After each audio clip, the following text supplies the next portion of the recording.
Welcome back to the program. Here is the official piece of paper that makes it official. At the end of this year, Chelan County employee number 1340 will be former Chelan County employee number 1340. And my guest today is Chelan County employee number 1340. You may know him as the coroner of Chelan County, Wayne Harris, heading to retirement. Good to see you, my friend. Thank you. Appreciate you having me. Yeah, it's good. This is the actual piece of paper. 19 years on the job. I'm going to start out with this little story. I bumped into Wayne at the Apple Sox game during the Apple Sox season, and you said, Dan, I've decided I'm going to retire at the end of the year. Your term doesn't expire until the end of next year. Correct. You would have been up for election in November of 2026. And I said, why, Wayne? I mean, why now? And you looked at me and you said, I'm sick and tired of doing autopsies on 20-year-olds. Yeah. I don't want to do that anymore. Let's start with that. That played a role, didn't it? Yes, yeah. A lot of drug overdoses have been rapidly increasing, and going out on all these calls and telling families, it's mentally and emotionally, just physically also, it became a little bit too much for an older guy like me. It just wears you down to see these should be young, healthy, vibrant people. Most of them are young, not necessarily all of them young, but most of them young. Yeah, seeing their lives go down the drain like that. Yes, a lot of them were young, but it's interesting. 30, 40, 50 are a lot of the ages. We even had a 70-year-old lady that overdosed on fentanyl. So it's a vast range of ages, and I think a lot of it is the opioid drug addiction that gripped the nation years ago. It's just held on to a lot of those folks, and they've pivoted to fentanyl. And then the younger kids are getting it because it's inexpensive and highly addictive. Powerful. Very, yeah, very. Last year, the last numbers we have that you gave to us, 37 fatal overdoses last year. That's correct. 2024. How can you differentiate in your job whether it was an accidental, I did too much and I'm gone, as opposed to I don't want to live anymore and I'm doing this? Can you in fact do that? That's really difficult. The only way is if an individual had prior suicide attempts or left a note or texted family or friends and said, I can't live anymore, I'm not going to do it. So we always generally rule it an accidental death, because when they were taking the drug, did they actually intend to die? And the answer is most likely no. Does it fall on you for the most part to notify next of kin on these things?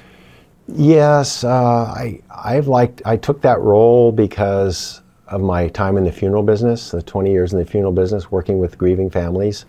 Generally, law enforcement might go do it, but I felt like it was something appropriate for me to do because I could understand their grieving process and help them through it. And also, I can explain to them what the next steps are, where the body has been taken, and will there be an autopsy, won't there be an autopsy, and explain that to them. And it kind of makes it a little easier on them and me. And also, I never leave the scene, or I never leave their home until they have somebody there to help assist them, whether it's family or pastor or friends or neighbors. When it comes to the autopsy of a drug overdose victim, can the family request one? You say they died of a drug overdose. I don't really need to do an autopsy, but are you legally required to do those under those circumstances? No, we're really legally required to do them. All homicides, children under 3 years old are the only two real requirements. The obvious is if somebody's fairly young or middle-aged that has no medical history, we would do one. But because it's county funds, we don't just do them at the family's request, especially if we have medical records or some type of health history that the individual has. And the law enforcement investigates the scene, and we investigate the body, and we can get a pretty good idea of why they died, if it's a sudden natural death as opposed to like a homicide or suicide or falling off a ladder and hitting their head or something like that. 19 years as the coroner, 19 years and 1 month, actually. 19 years and 10 months. 10 months, actually. Yeah. So almost 20 years on the job. Any other trends in your line of work outside of drug overdoses that you've noticed over the last 2 decades? Yes, suicides can kind of ebb and flow. This year, I think we're at 19. Generally, we're around 7 to 10. And I don't know if that's has anything to do with, I know during COVID they were up a little bit after, like in 2022 or 23, they were up a little bit. And I'm sure that was COVID fatigue that everyone experienced. There's a lot of people coming over from different counties recreating here, and they'll fall off the mountain or be unprepared and die of the elements. And that has seemed to be up a little bit too, those type of deaths. You mentioned COVID first became an issue in February of 2020. By March, it was a full-blown pandemic. Did you get some guidelines, some things as a coroner say, now this is how you're going to be able to determine that this person died of COVID as opposed to pneumonia? Yes. Or something like that? How did that learning process work for you? Well, when it first started, every time there was a COVID death in the hospital, we were getting called to report the death to us, and we had to explain to them that COVID is a natural death. You don't need to call us. You need to report that death to the health department. They were tracking statistics. And so after about a month, they all understood that and stopped calling us.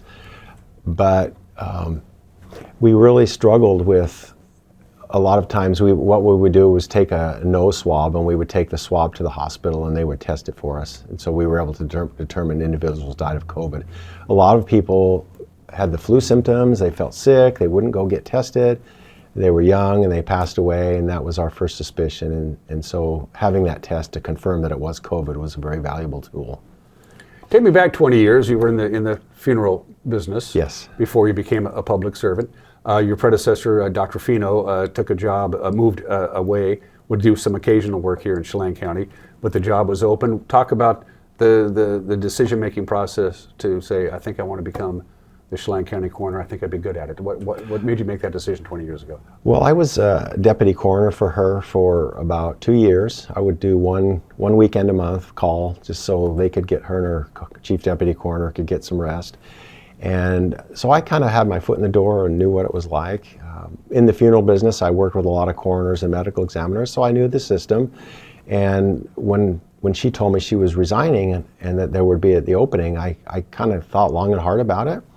At first I thought, well, I don't want to throw my funeral career away and all that schooling I went through for nothing. And then I realized I would still be working with the grieving people and be able to help them. So I decided to put my application in. The Republican committee had 11 people apply. They narrowed it down to 3. The 3 names were given to the commissioners, and I was fortunate enough to be selected.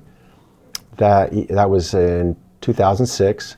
One of the gentlemen not selected ran against me that year, and I was fortunate enough to win that election. And every year thereafter, I've been unopposed.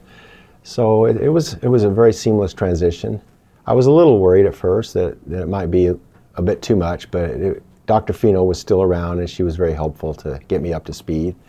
When my mom heard that I was appointed, she said, Wayne, you can't do that. You're not a doctor. I said, Mom, they don't know that. She thought that was pretty good.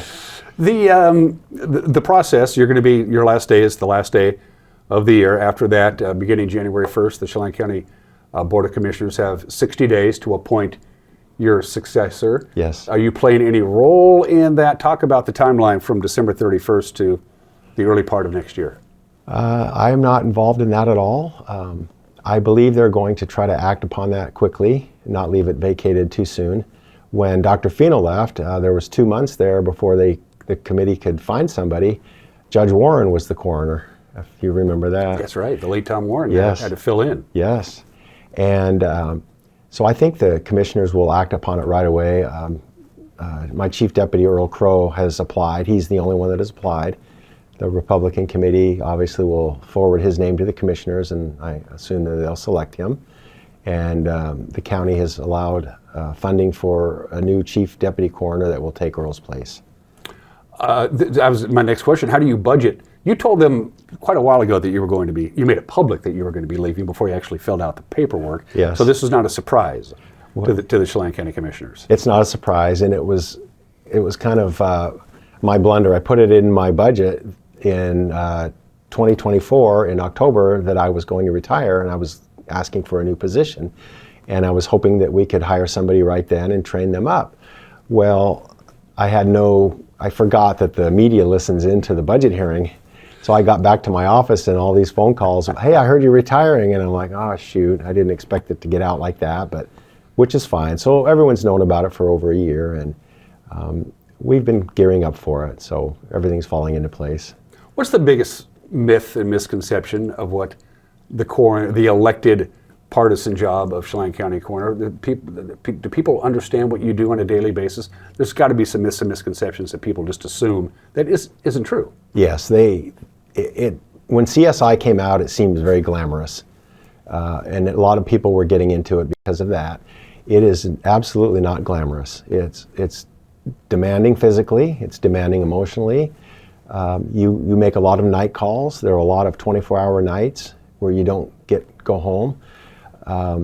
You are in some very dangerous situations on the highways or up in the hills.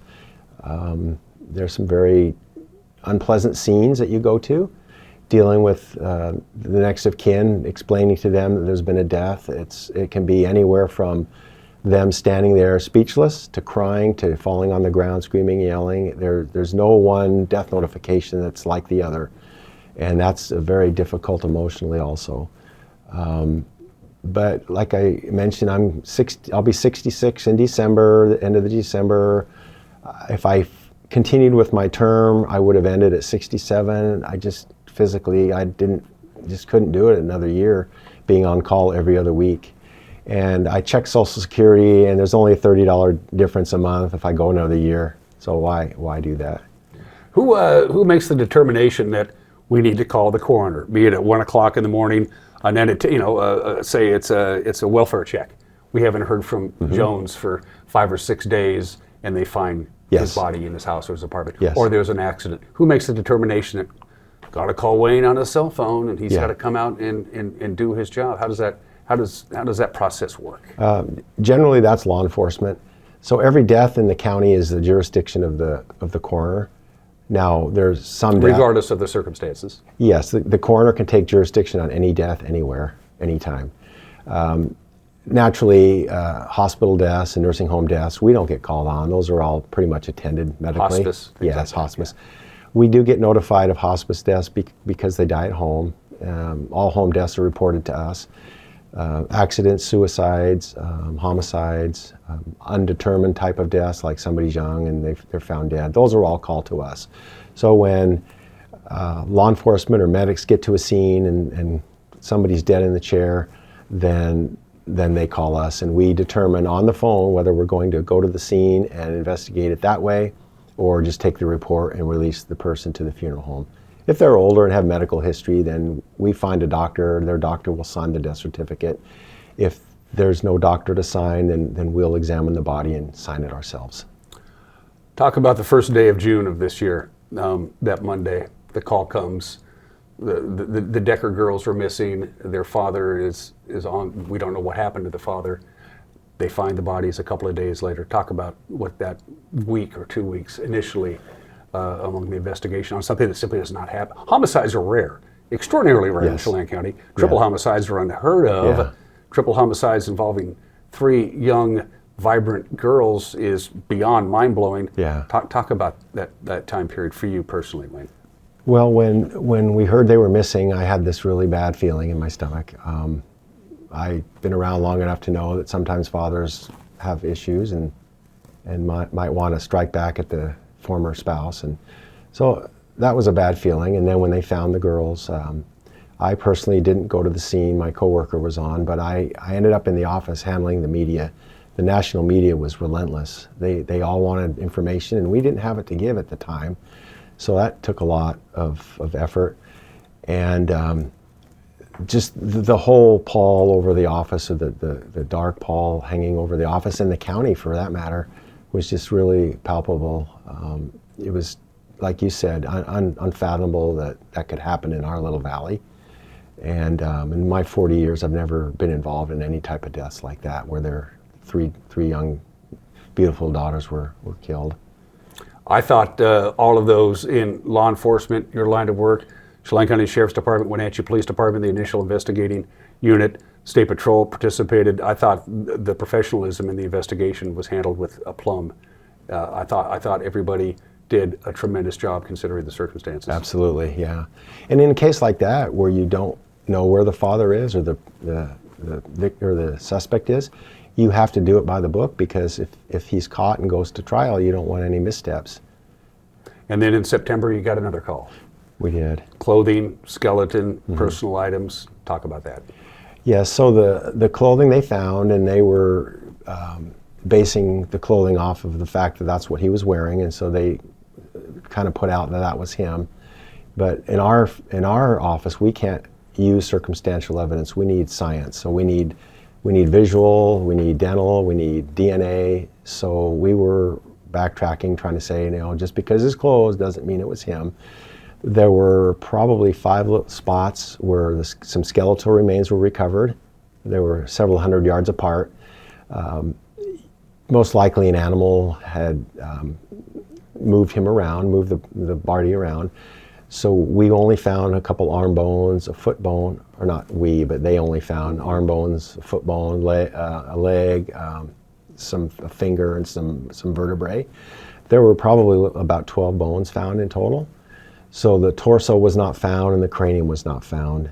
The bones that were found were DNA'd, and they positively matched Travis Decker.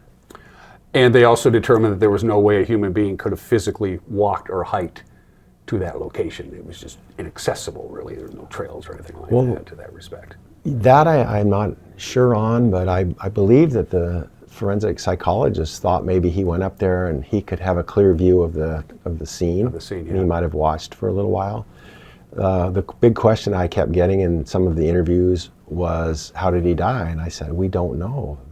We don't have enough skeletal remains to determine that. Now, if his cranium is found at some point and there's a bullet hole in it, or it's cracked, it looks like he fell or jumped, then we might be able to say. So he could have died from the elements, he could have died from drug overdose, he could have fallen. And we probably will never really know. I don't think we'll ever know. Yeah, there's just so many ways he could have perished. All in all, just a tough way for your last year to end, really, in that respect. You're retiring at the end of the year. What are you going to do next, by the way? What's next for Wayne? Well, I golfed once last year. I golfed once the year before. That's not enough. Not enough. So hopefully I'll be able to get back on the golf course. Hope to take more motorcycle vacations. I will enjoy the grandkids more. And I keep thinking I will take a part-time job, but I don't know what yet. And I'm not going to make that decision for a few months to see how my life You're going to goes. miss out on the new facility. I will. They're building you a new Yes, facility yes. out there in Old Station, badly needed. Yes. Where your offices are now are cramped. Doesn't work for you for the growing needs of Chelan County. You're going to miss out on the new digs out there in Old Station. I am, but I'm glad it's finally happening. In your line of work, I know this sounds like a bizarre question, what's a good day for Wayne Harris at the end of the day, the end of a shift? You're not on call. What's a good day for you? A good day is to get reports done and not get any calls. And is that more good days than bad, I hope? Yeah, there are more good days than bad. Typically we'll get a call, even if it's a hospice call, hospice death. We'll get those about every day. Do you just assume when your cell phone rings at 1:30 in the morning on a Tuesday that it's not good news? You just brace yourself for it? Yeah, it shows up Rivercom. And I'm like, oh, this isn't good. Yeah. Why is your job partisan? I've known Dave in the treasurer's office for years, just next door to you, and Skip Moore and these guys, great public servants. Yes. Their jobs are by definition partisan. Elections. Why is the coroner a partisan job? It's probably the least partisan county job you can have. Right. Well, I asked that same question to the Republican committee. Freddie Simpson, remember Freddie? Sure. We miss Freddie. Yes. And I said, why? Why is it an elected position? And the only answer that I could get was because we have a budget, and the budget is county funds, and we need to be accountable, transparent, and open to inspection if somebody wants to audit us. And that's the only thing I could get. I'll let you have the last word, Wayne. Any message you have for the folks of Chelan County as you try to lower your handicap from a 17 to a 9? I'll let you have the final word. Take it home, Wayne. Well, I really appreciate the privilege and their trust in electing me year after year. I hope that I've made the situation for people whose loved ones passed away a little bit easier. I know I've made mistakes. I've tried to own those mistakes and right those mistakes. There are some families who I'm sure are not pleased with the findings that we had. We did our best to explain to them, and if we needed to, we would go out of the way to do extra examinations just to put their mind at ease. But I really appreciated the opportunity to serve, and I hope that I made a big difference in people's lives. Happy retirement, my friend. I'll Thank you. see you around. Oh yeah, yeah. You And sure I got to will. tell you, from a personal standpoint, Wayne is a wonderful guy, a great sense of humor. I wouldn't associate, if I just met you off the street, the last job I would ever thought that Wayne E. Harris was a coroner. I would never have thought that for a million years. Well, when you're in the funeral business, and I assume in the coroner, you have to have a sense of humor, or else you'll go crazy. Yeah. Dr. Rapay had a good sense of humor. He was funny. You have to have it. It's a stress reliever. Wayne Harris, happy retirement, my friend. Thank you. I will see you on the first tee. Great. All right. I Thank you for appreciate it. having me. Anytime. Yeah, appreciate it. You're watching Wake Up in Anchi Valley. We'll be right back.